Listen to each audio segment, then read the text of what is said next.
Over the last decade, a silent tectonic shift has taken hold of mainstream Western game development. As the games themselves grew vaster, the technology more miraculous, and the budgets astronomical, the human figures placed at the center of it all grew deliberately, systematically, uglier. This was not an accident of rendering. It was not a casualty of budget constraints. It was an aesthetic mandate. The visual expression of an ideology that quietly conquered an entire tier of the industry. Understanding that philosophy, diagnosing its profound failure, and exploring why Crimson Desert feels like its magnificent undoing. That is the purpose of this essay. Let's not dance around the word. You can debate the cultural importance of this uglification, whether beauty in games truly matters, whether the classical, heroic aesthetic deserves a resurrection. Those are worthy debates. But the trend itself is not up for debate. To deny that a deliberate aesthetic pivot toward ugly, visually unaspirating, physically unimpressive protagonists seized Western AAA development is not a position. It is cope. The evidence is carved into the release slate: Forspoken, the Saints Row reboot, the Fable redesign, Dragon Age Veilguard. A pattern so relentless across so many studios and release cycles that to call it coincidence is an insult to observation. We can argue its merit. We cannot deny its existence. But where did this mandate originate? The underlying philosophy sounds deeply compassionate. Idealized human forms, the theory goes, inflict psychological harm. By depicting heroes as beautiful and physically aspirational, we enforce impossible standards that leave ordinary people feeling diminished. The responsible choice is to depict humanity exactly as it statistically appears, elevating representation over aspiration, trading the mythic for the mundane. It bled out of academic orthodoxy, took root in the institutions training a generation of developers, and was enacted by creators who genuinely believed they were protecting the player. Yet this philosophy fails even on its own terms. Beautiful people exist. Tall, heroic, physically striking human beings walk this earth every single day. The classical tradition did not invent aspirational human forms out of thin air. It observed and elevated what was already present in nature. So the mirror these studios claimed to hold up was never actually reflecting reality. It was neither a mirror reflecting the world as it is, nor a window revealing what humans could become. It was a political statement, dressed as representation, and players felt the difference even when they could not name it.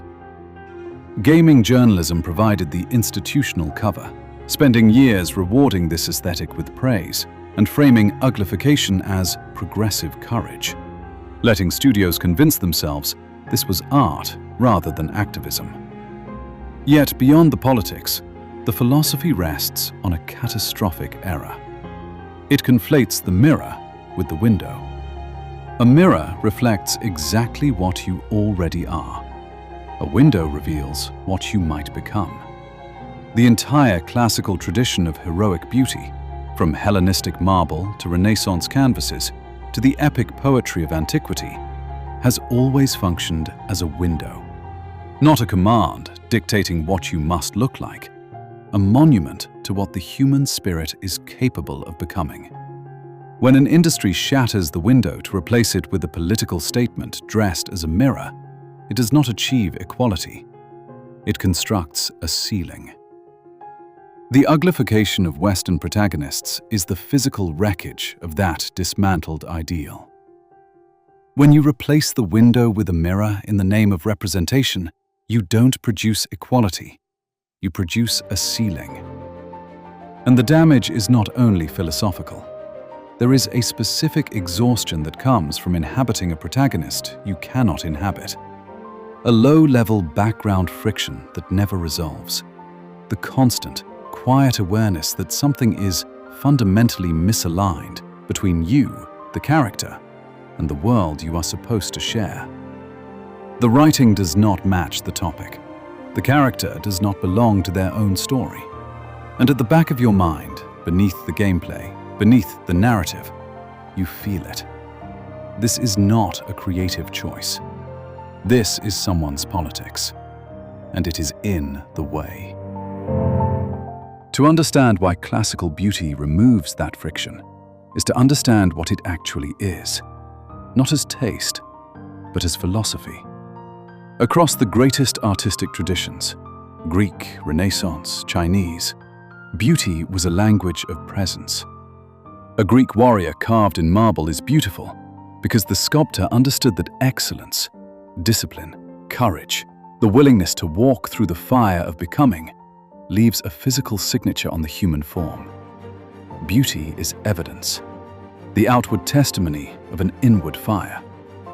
The Chinese Junzi, wearing refinement in their posture, the sprezzatura of the Renaissance courtier, the wandering Xia, whose stillness masks a lethal discipline.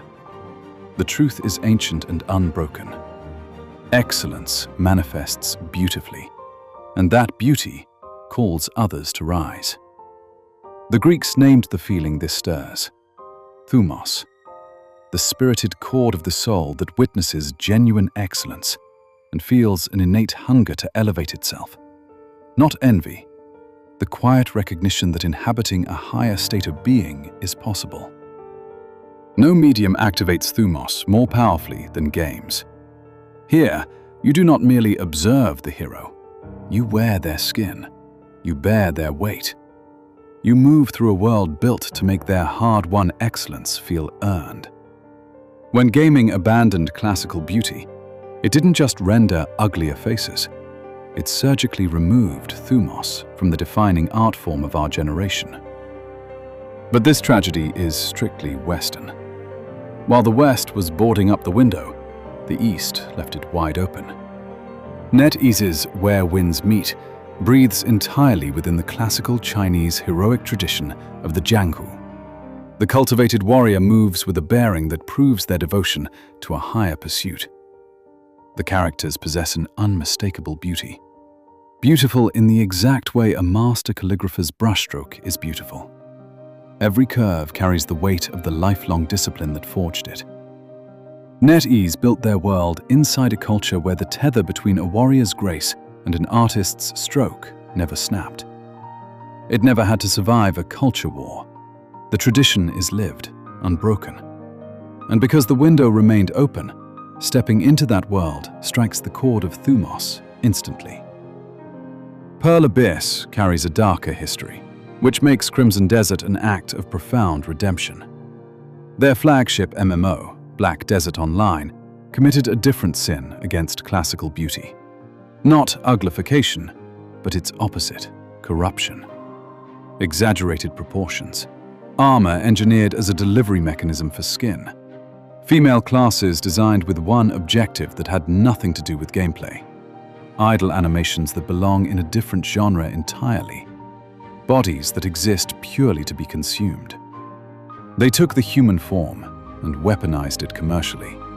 Not excellence, not cultivation. Just raw, cynical sexualization in service of cosmetic revenue. The body as a storefront, the human figure reduced to a product.